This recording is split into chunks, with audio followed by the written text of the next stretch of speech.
Hi, everyone. Steve Adubato. This program all about minority businesses, minority-owned businesses, the disparity in the state of New Jersey as to the population of African-American, Latino, and Asian business owners, and the degree to which they're receiving state contracts. A whole range of issues to be discussed with a very distinguished panel. Marjorie Perry, who is president and CEO of MZM Construction and Management Company, also a trustee of the Caucus Educational Corporation, our not-for-profit production company. Carlos Medina, president of the Statewide Hispanic Chamber of Commerce of New Jersey. Good to see you, Carlos. Good to see you, Marjorie. And finally, Dr. Denise Anderson, CEO of Denise Anderson and Associates, and we'll explain in a moment why she's on. Dr. Anderson, great to have you as well. Good morning, all. Thank you. Marjorie, only because you and I have lots of offline conversations about this issue and a range of others. What the heck is the issue? Why are we dedicating an entire program to this problem that needs a set of solutions? Please, Marjorie. Well, you know what you and I have talked about for the past month is that the big issue is that there are state contracts available for minority and local businesses. The other issue is the barrier to entry to get the state contracts. So when you have two opposing pieces coming, when Dr. Denise Anderson gets a hold of it, it looks like it's 0.5% or 1%, et cetera, because the barrier to entry, no one really talks about. And we have to really think about outside of the box. How do we take that, partner it up, look at the pain points, and then we can start probably having more Latina and African-American smaller businesses working on state contracts. Way to set the tone, Marjorie Perry, our longtime friend, colleague, and trustee. Now, Dr. Anderson, here we go. You interpreted these results. The study was done over, I believe, a 60-month period from 2015, 2020 so far, yes. Correct, Doctor? Check these numbers out, and Dr. Anderson will put it in perspective, and then we'll go to our good friend, Carlos Medina. Black-owned businesses in the state of New Jersey represent 9.19 of all available construction businesses. Based on the study, Black-owned businesses received only 0.14 of the dollars on construction contracts. Dr. Anderson, how the heck could the results be so abysmal? Yeah, Steve, that's a great question. Over this 5-year period, and the statistic that you quoted was for construction. But when we look at the 3 industries that were included in the study, which was construction, professional services, and goods and services, Steve, all together for all 3 industries for Black-owned businesses, both men and women, we received less than 1%. Less than 1%?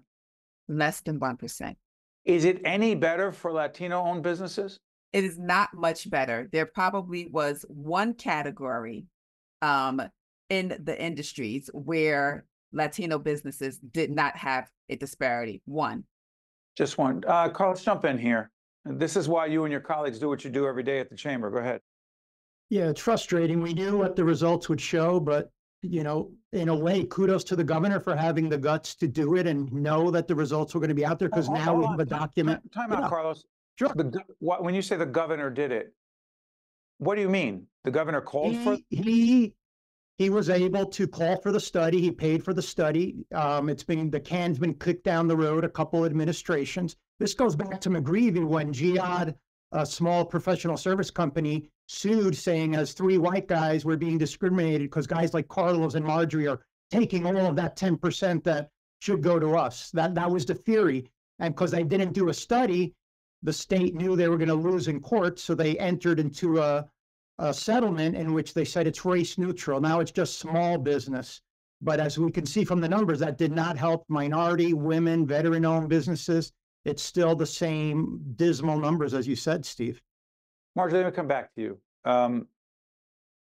Again, not a new problem. You have been running a successful business for a long time, been at this for a while. Here's the question. How the heck have our policymakers, first of all, in the state government, legislators, regulators, others, how has the situation been able to go on for this long and be this terrible? But at the same time, what would you say to white-owned construction businesses, other businesses who say, hey, wait a minute, race, ethnicity should not be a factor in any of these as a criteria for any of these decisions. It just should be who puts in the best bid, the lowest bid, the best offer. That's it. Talk to those folks. A, how the heck do we not make any progress? B, talk to those folks, please. Well, you said a lot, Steve, as always. So I'm going to try to encapsulate what you just said. Why no Number progress? one, Why no progress? So here's the progress that has to happen. One, you cannot get on a state construction contract without going through Division of Public Works Division, period. That's DPMC. They're going to vet you to make sure that you can actually do the project. Number two, when you don't partner, and I've talked about this over and over again, Carlos and I've been on panels before, partnering has to exist. If you have because it's the scale and it's also back office support. Okay. If you don't have a dedicated person working on the forms just for DPMC, forget about what state contracts are. You're never going to see them. They may say, okay, well, fine. You only did a compilation. You didn't do a review in your tax accounting. You don't have bonding. You have bonding up to $1 million. Well, then they're going to maybe give you a category of only $200,000 to do a state contract. And so partnering allows for a Black-owned business working with a Latino-owned business to do more than either one could do themselves, Marjorie? So in other words, right. So now you have more back office support. You need the back office support. You need someone that stays on top of what the state is asking for if you want to work on state contract. That's number one. So if I were to partner, I have a great partner, happen to be a Latino company here in Newark. We look at who has strengths here and who has strengths there.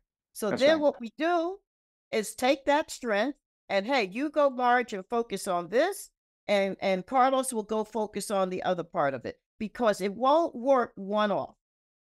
If you're a small business, you cannot get there without partnering, being a part of the Hispanic chamber, being a part of the African American chamber. You've got to have support so that you can get into inner sanctum on how the game is played. Okay, so I'm going to come back to the Black and Hispanic business connection, because Marjorie had some pretty powerful quotes about collaboration and why it's been so challenging to date. But go back to the question of why a construction company, a business not minority owned, white male, usually disproportionately. Why are we even looking at these issues, Doctor? And I said, why can't we just, who's ever best for the job? That is a common perception and opinion on the part of a significant number of folks. Talk to them directly, and why it's more, the issue is more complex than that. Well, yes, Steve, because when you said whoever's best for the job, what we're seeing is that, there seems to be, preferred, highly utilized contractors. And so when you're highly utilized and, you do the job well, and, the state is perhaps looking to bring the same people on that they have the relationships with that can perform. So it makes it hard for individuals who have not had the opportunity to actually get the opportunity and prove themselves worthy as well. So that is what this is. This is about the opportunity for minority and women-owned businesses to do the job and show that they can do the job well. Carlos, are we pretty much talking about a closed shop? I mean, we all know, we're in New Jersey, we know a closed shop, that this historically been a closed shop. It has been. I mean, New Jersey's big on relationships, Steve, so folks want the easy route. So if you work for a county government and you have a contractor who you enjoy working with, you don't give opportunities to new bidders. So it becomes generation after generation. Is it an old boys network? It is an old boys club. There's many barriers, including insurance and financials, that what ends up happening, only large organizations that are international or national. So we're sending billions of dollars to engineering firms in California. Let's keep it in New Jersey. I wanted to bid on something at a public institution, and it's really in my sweet spot, Steve. 80 years experience. I went to a firm that was brand new out of another state. That drives us nuts. So it's not only the problem of diversity, it's also the problem by New Jersey. Keep the money in the state, for crying out loud. Dr. Anderson, real quick before we go back to Ms. Perry, some of the other key findings of the study over 5 years, please, Dr. Anderson. Yeah, so Carlos brought up a good point there, is that the study revealed that over 1/3 of state contracts go to out-of-state firms. And so, we would like to see that capped. Cap that to at least 10% and require a, good faith effort demonstration that, no New Jersey firm was able to fulfill that need. Is that why, Marjorie, before we go to break, is that why they're going to California and other states? Because no one in New Jersey could do this work, Marjorie? They won the bid. So explain to folks who aren't on the inside. They won the bid. Is winning the bid simply the lowest bid? The lowest bid, then they were vetted, and then they passed the sniff test, and there's no rules that I've seen that says you have to be in New Jersey. Who's doing the sniffing? Who does the sniffing? There's always a commission team. Is that right, Carlos? It's like, so in other words, if it goes into procurement, did they check off this? Did they check off that? This is state government. They have to do that. They do it in the county. They do it in the state. Because if you're not the most responsible bidder, they will go to the next bidder. Life is full of changes. At Hackensack Meridian Medical Group, we're ready for them. If you have a cold or chronic illness, our 5-star doctors can treat any ailment. Whether you're starting recess or retirement, we're prepared with pediatric and adult specialists. And if you just moved here, we are in your neighborhood. You now have access to a health team 1,000 strong. So no matter what or when, we're ready.